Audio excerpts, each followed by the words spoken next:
Hello everyone, welcome back to my channel. So today I have come with the part 2 of important formula in physics. So in my last video I have already spoken about pressure, right? And I have covered all the 3 important formula of this chapter. Today, as I've already said, 2 more formulae are left. So we will do that and proceed with our further chapters. So, if you have not watched my previous video, do watch it. Link will be given in the description. Okay. So, my fourth formula of this chapter is total pressure.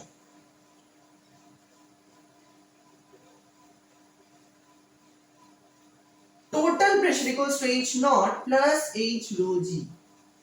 Now, what is this? P naught. Extremely sorry, it's P naught. P naught is atmospheric pressure.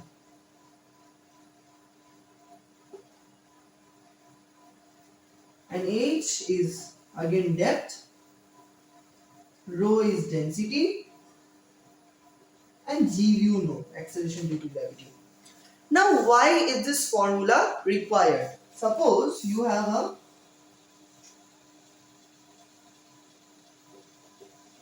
container in which you have water and you have to find the pressure at this depth. Okay. Now you have applied the formula H rho G. I have already explained how, and more nicely I'll explain when I'll make a separate video on this chapter. But suppose apart from that you have another force getting applied, that is another pressure getting applied. Obviously at this depth you have the liquid pressure, right? You have H rho G, this formula, but apart from that, atmospheric pressure, air is also exerting some amount of pressure on this liquid, right? That is what? That is your atmospheric pressure.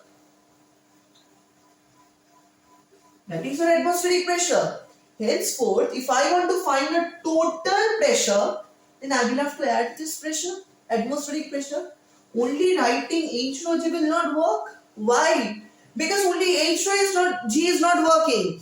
Atmospheric pressure is also working.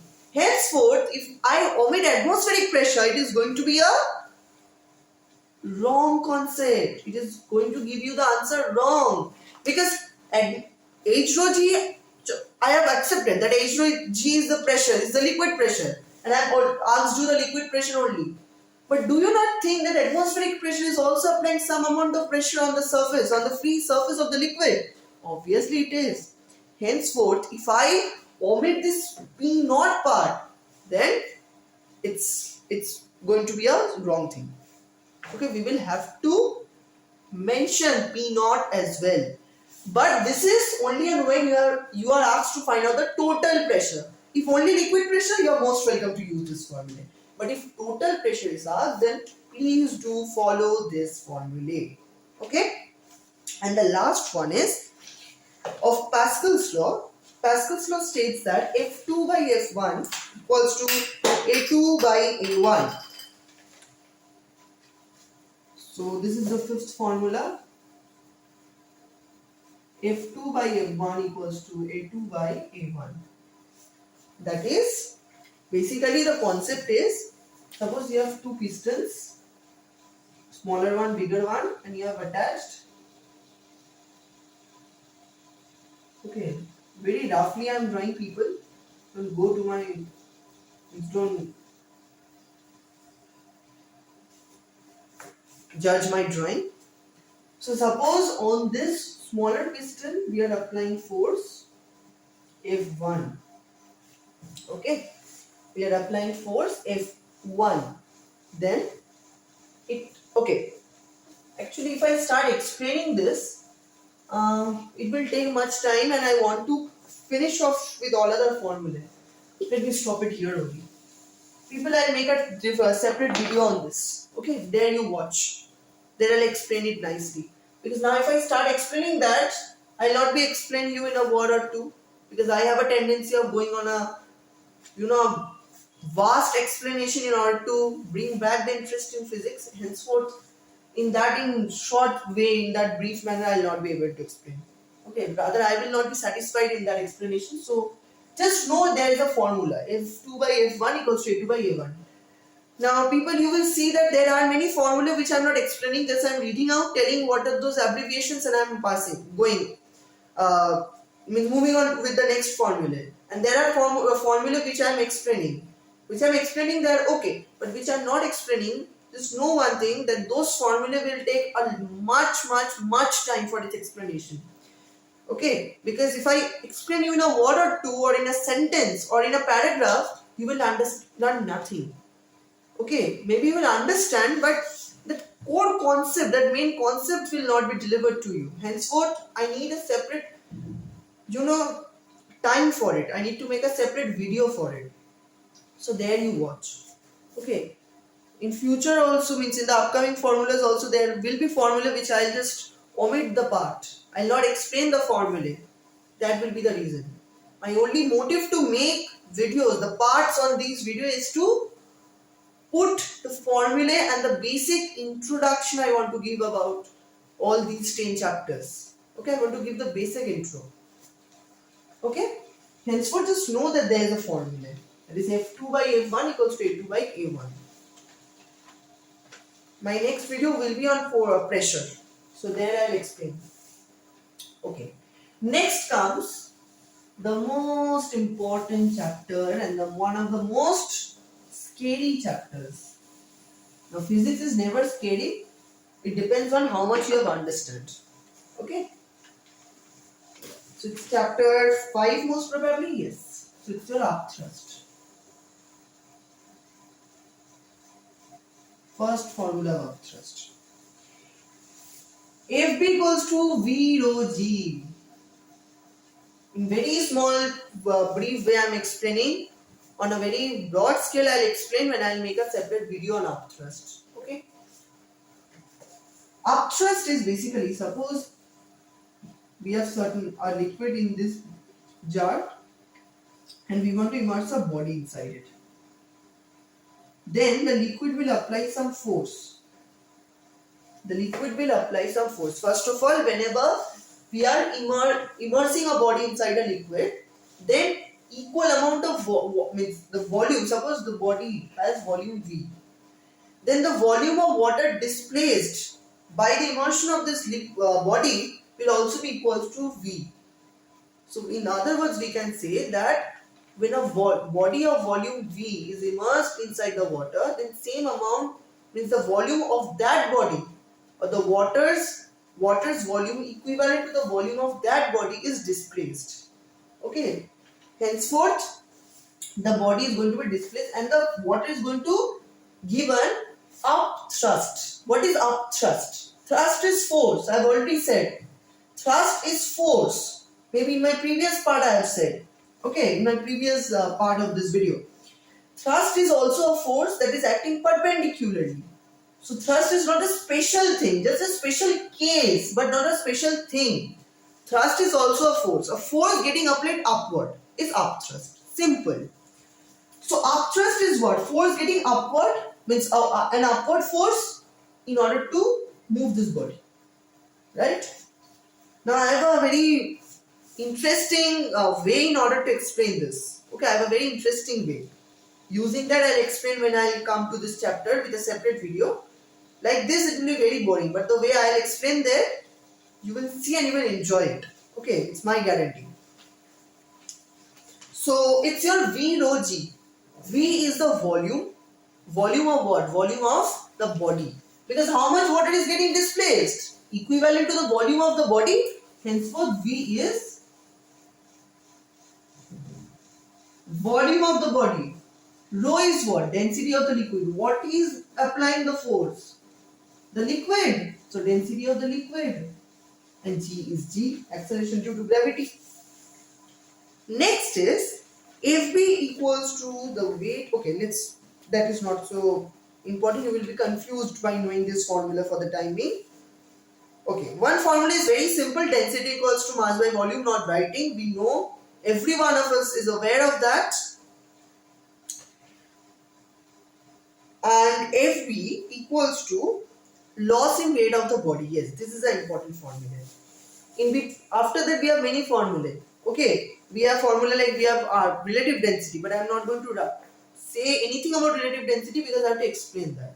Only saying the formula will not work, so I will not say right now. In that video which I will make on this, I'll say there. So another thing that is, what did I say? Yes, FB. So what is this FB? FB is buoyant force.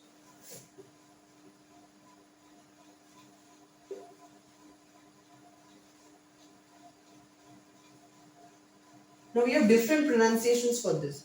Buoyant force, buoyant force, we have many pronunciations. Different teachers pronounce it differently. Okay? Buoyant force. So whatever you feel is correct, use it. Okay? Because there are many concepts with this pronunciation. So not going into English for the time being. Say B is buoyant force. Okay? And this is also upthrust. Upthrust and buoyant force is synonymous. These two are synonymous. It is equals to loss of weight of object. Now loss of weight means what? Suppose I measured a body in air and its weight is for example 5 Newton. I measured it where? In air. Now what I am doing, I am immersing it in this jar filled with water. Initially what was its weight? 5 Newton. Now I am immersing it. Now it is going to be attracted by 5 Newton, right? You all will say yes. Everywhere weight is working, so it will be attracted by 5 Newton. But how can we forget the force or the upthrust? Right? It is trying to come down with 5 Newton because it is its weight. But at the same time, these arrows which are given here represents buoyant force. It represents upthrust. Upthrust is also going to be applied. Suppose the upthrust applied is 2 Newton, for example. So from this 5 Newton, will 5 Newton force or 5 Newton weight still be there? No. Why? Because this 5 Newton force is getting opposed by 2 Newton. Obviously, the net value will not become 0. Because this has to be 5 Newton in order to make the net value 0. But it is not 0. Why? Because it's 2 Newton, this is 5 Newton. But still, some amount of opposition will be there. Opposing force will be there. Upthrust will be opposing this value of upthrust. That is 2 Newton. So some amount of weight will be lost. That is your loss in weight. So what is your loss in weight here? 5 Newton minus 2 Newton, that is upthrust. So it becomes 3 Newton. This is the loss in weight. And that is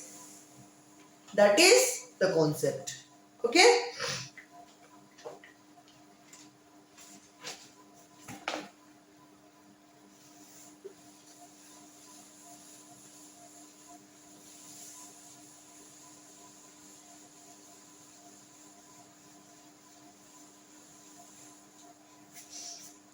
Next we have, so the next chapter is basically what is going to be the chapter number 6, that is heat. Achha, before going to heat, let me tell you, we don't have much formula in heat. We have no numericals in heat, but still I'll tell you few formula in heat. Maybe your school may give, but 99% case numerical never comes from this chapter. Okay, but before going to that, I just now said that upthrust equals to loss in weight. Now people will be there. I gave the example of 5 Newton measured in air, and when immersed in water, upthrust is your 2 Newton. Loss in weight became 3 Newton. And I said upthrust equals to loss in weight. Right? I said upthrust equals to loss in weight.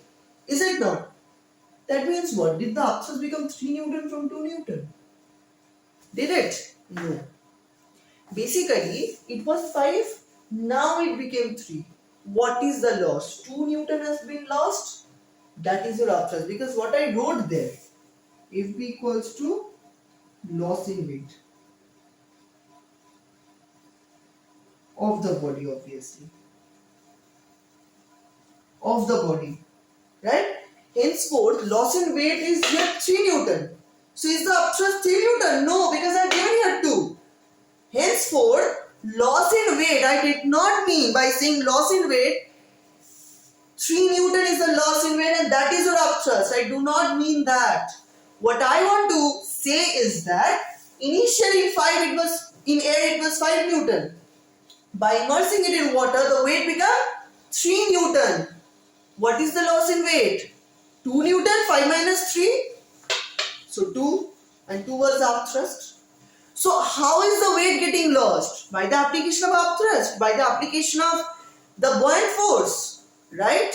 Henceforth, the loss in weight means what? Weight in air minus upthrust, loss in weight. That is not the upthrust. The value of the upthrust is not changing. It is basically weight in air, weight in water. The weight in water is getting changed. But how is it getting changed? Because upthrust is getting applied. How much upthrust is getting applied? 2 Newton, because it was 5, now it became 3. That I want to say. Okay. Because I knew that there will be people who will have confusion regarding this, so I clarified it. Chapter 6 is heat. Nothing we have here. Nothing, exactly nothing. But still I say few formulae which I have come across.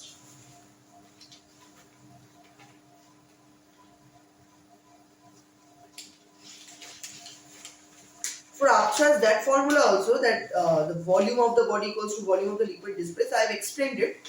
That when the volume V is getting immersed in that water filled jar, then how much water is going to be displaced equal to its volume, right? So that is all. That also can be a formula. Okay. Chapter 6 only 2 formula I have wrote here.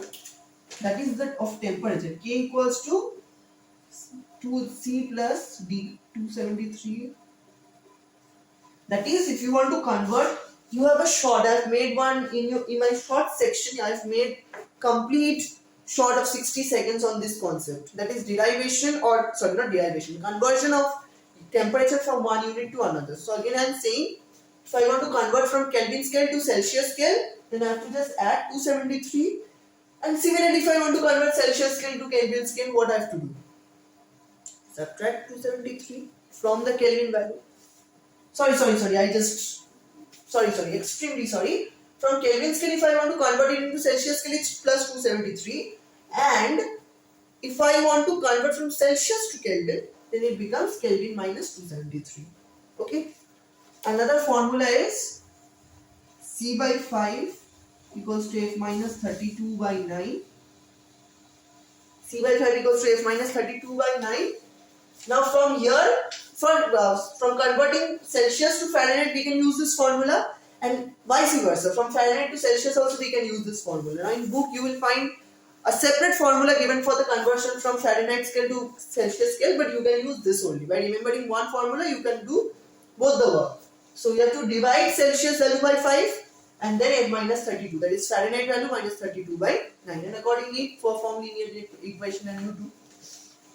Next is light. Here you have few interesting formulae. Now if you want to have a concept on heat, video is already made. Do watch it. Light. On light also a separate video has been made. Okay, separate video has been made on light, where I have explained in I think 2-3 parts are there, or 2 parts maybe are there. So I have explained light there nicely with all the ray diagrams and everything. So the first formula is, suppose 2 mirrors are kept at an angle. 2 mirrors are kept at an angle. Obviously mirrors are kept, images will be formed, right? So how many images will be formed? That we will find. Suppose the angle between 2 mirrors are theta. So it is kept at an angle which is represented by theta. And if this is mirror, then certain number of images will be formed because they are mirrors. Right? Reflection will happen. Henceforth, how many images will be formed, that we will find through the formula. So first we have to find value of n. What is n? 360 by theta. Theta is the value of angle in between the two mirrors. This is called number of images formed in pair mirrors. Okay. So two mirrors forming an angle of theta. So we have to find the value of n. What is n? 360 by theta. This theta and this theta. Now scenario 1, case 1. Suppose n equals to an odd number. Then at that point of time you have to see two things. Whether the body is kept asymmetrically or the body is kept symmetrically.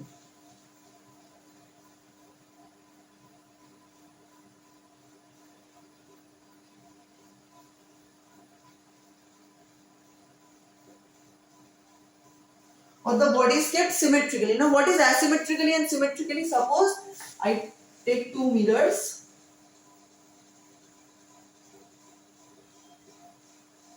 Exactly in the middle, let's draw one line.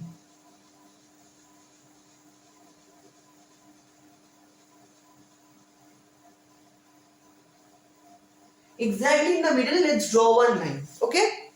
This is what? Angle bisector. What is angle bisector? Suppose in between two angles, we draw a line. If this full angle is x, then it becomes x by 2, x by 2. That is, the angle is halved. Okay, we find it in two halves. So, this is angle bisector. It bisects the angle into two equal halves. So, if an object is placed in the angle bisector or in the exact center, then we call it symmetrical. Means object placed symmetrically. At that point of time, number of images equals to n minus 1. From the value of n, you have to subtract 1. And in the same place, anywhere in between the two mirrors, means if we place the object anywhere in between the two mirrors, apart from the angle bisector, then we call the object is placed asymmetrically. So if it is placed asymmetrically, then the number of images formed becomes equal to n. Okay? No more calculation. Now suppose case 2. What is case 2? Suppose the value n becomes even. We get an even value. Then in that case what happens?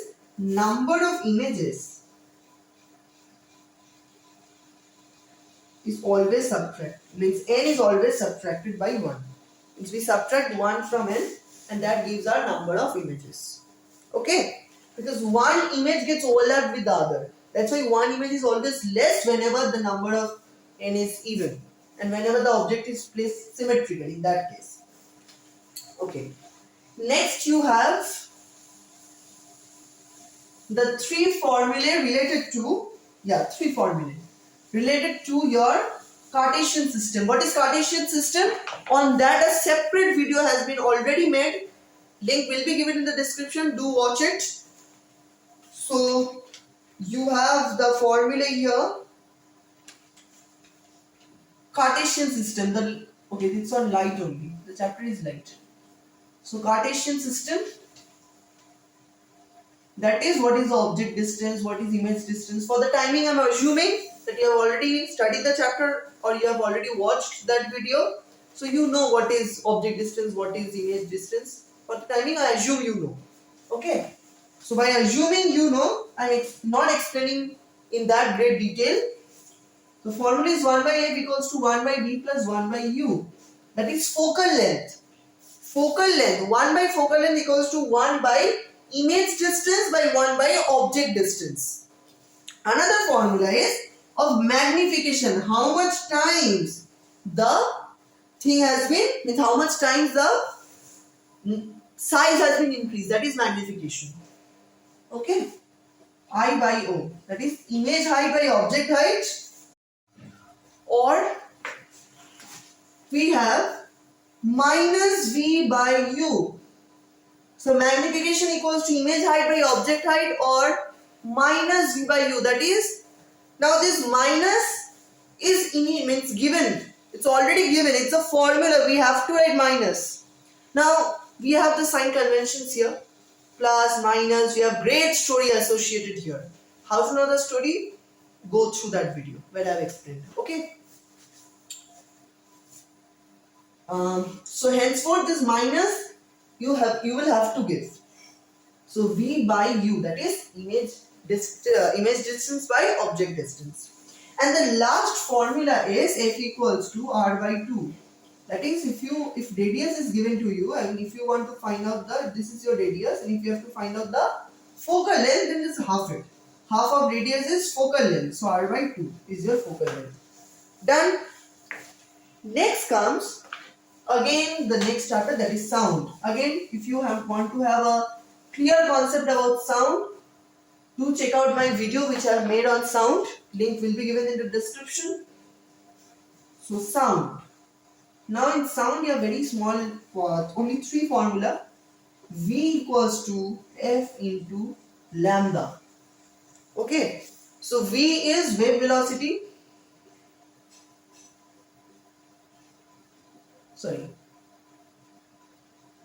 Wave velocity.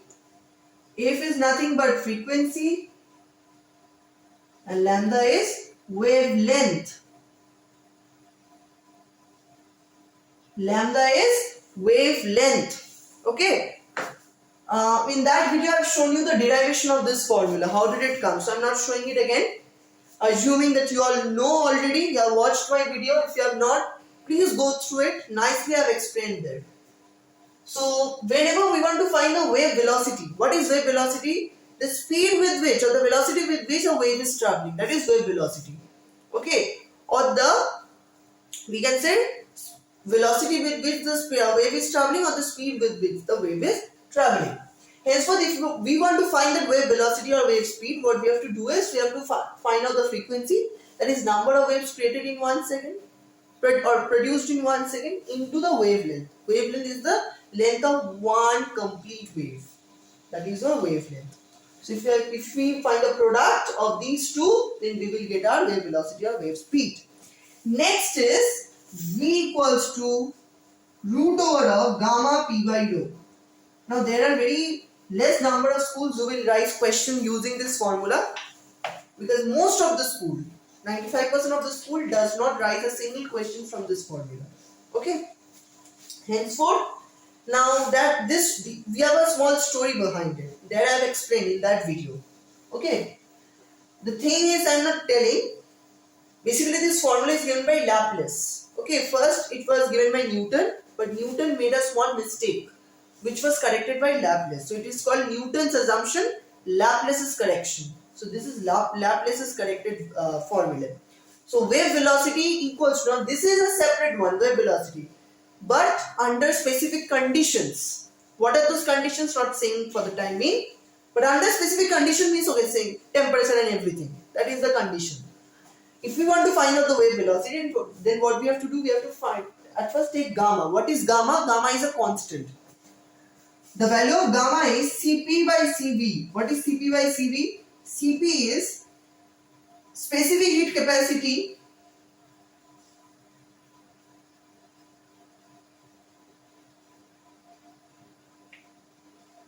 under constant pressure. Similarly, Cv is same thing but under constant volume. Cp by Cv, specific heat at constant pressure at constant volume. P is your pressure. Okay, P is your pressure and rho is the density. Done. And the last formula is Vt equals to V naught plus 0. This is a very simple formula. That is, in a particular, you can say, if we use this formula, then the value of T will be given to you.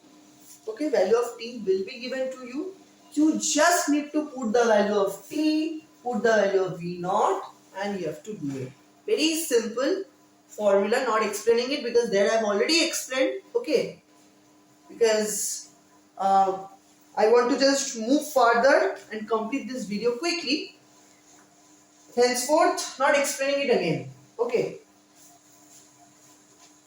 Please go through that video if you want to understand all these concepts on a broad version, and the concepts which are not explaining.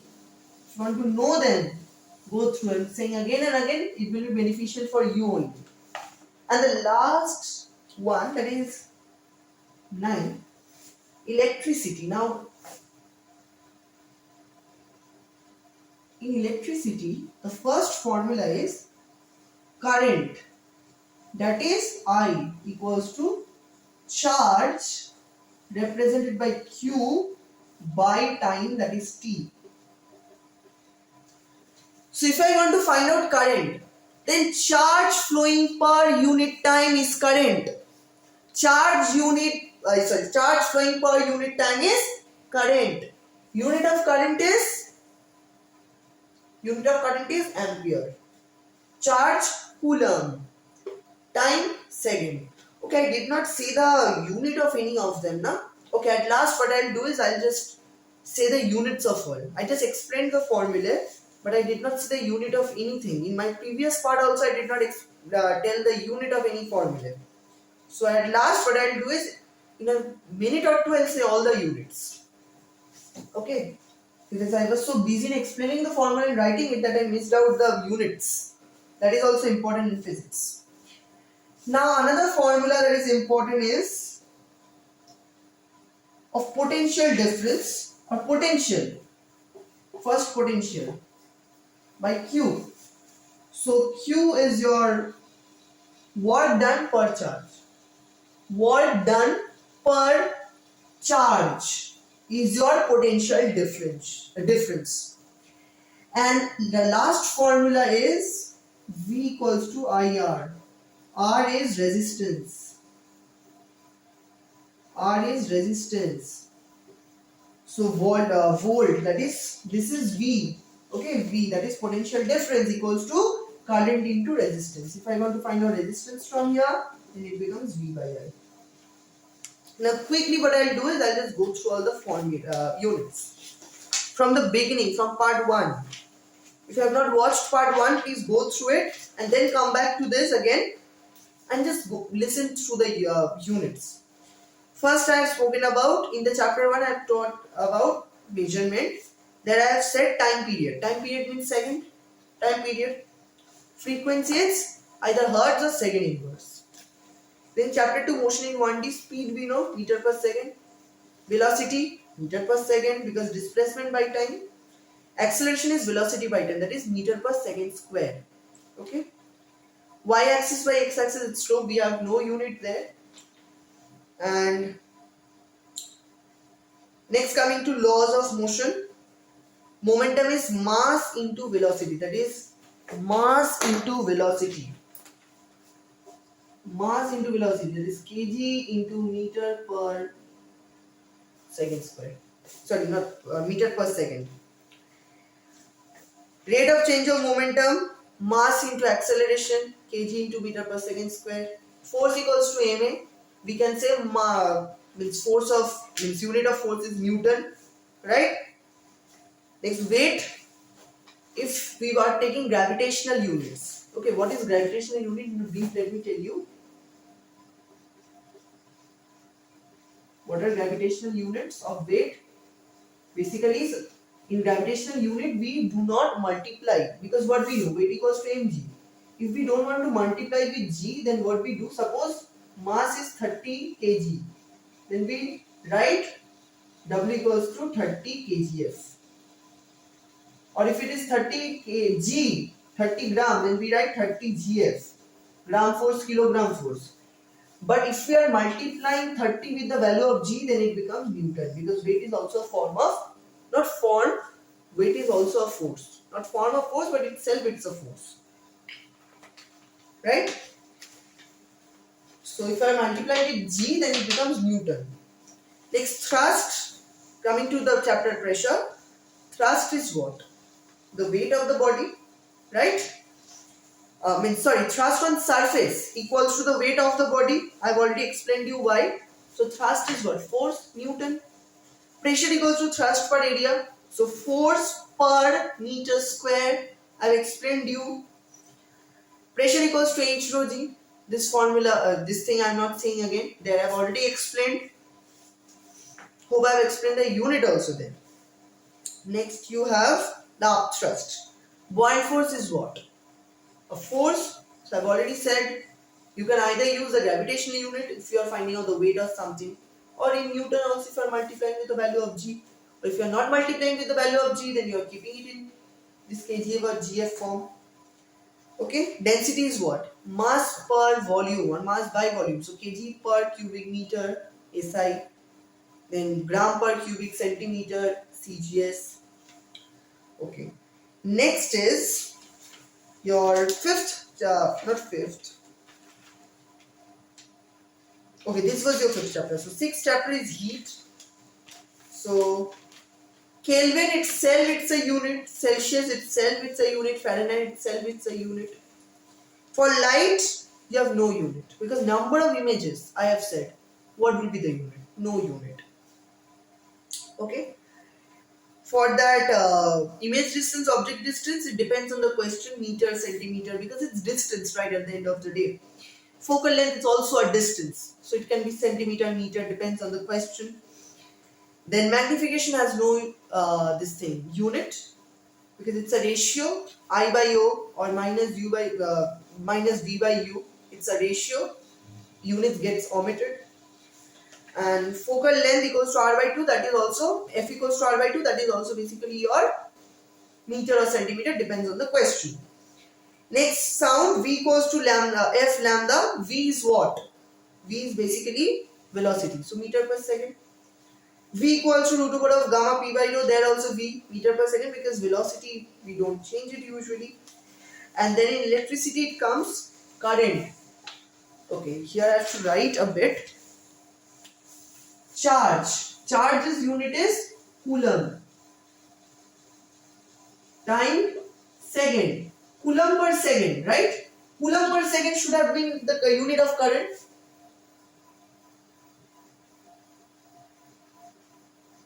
Coulomb per second, but we write it ampere. Coulomb per second, ampere is synonymous, but we write ampere.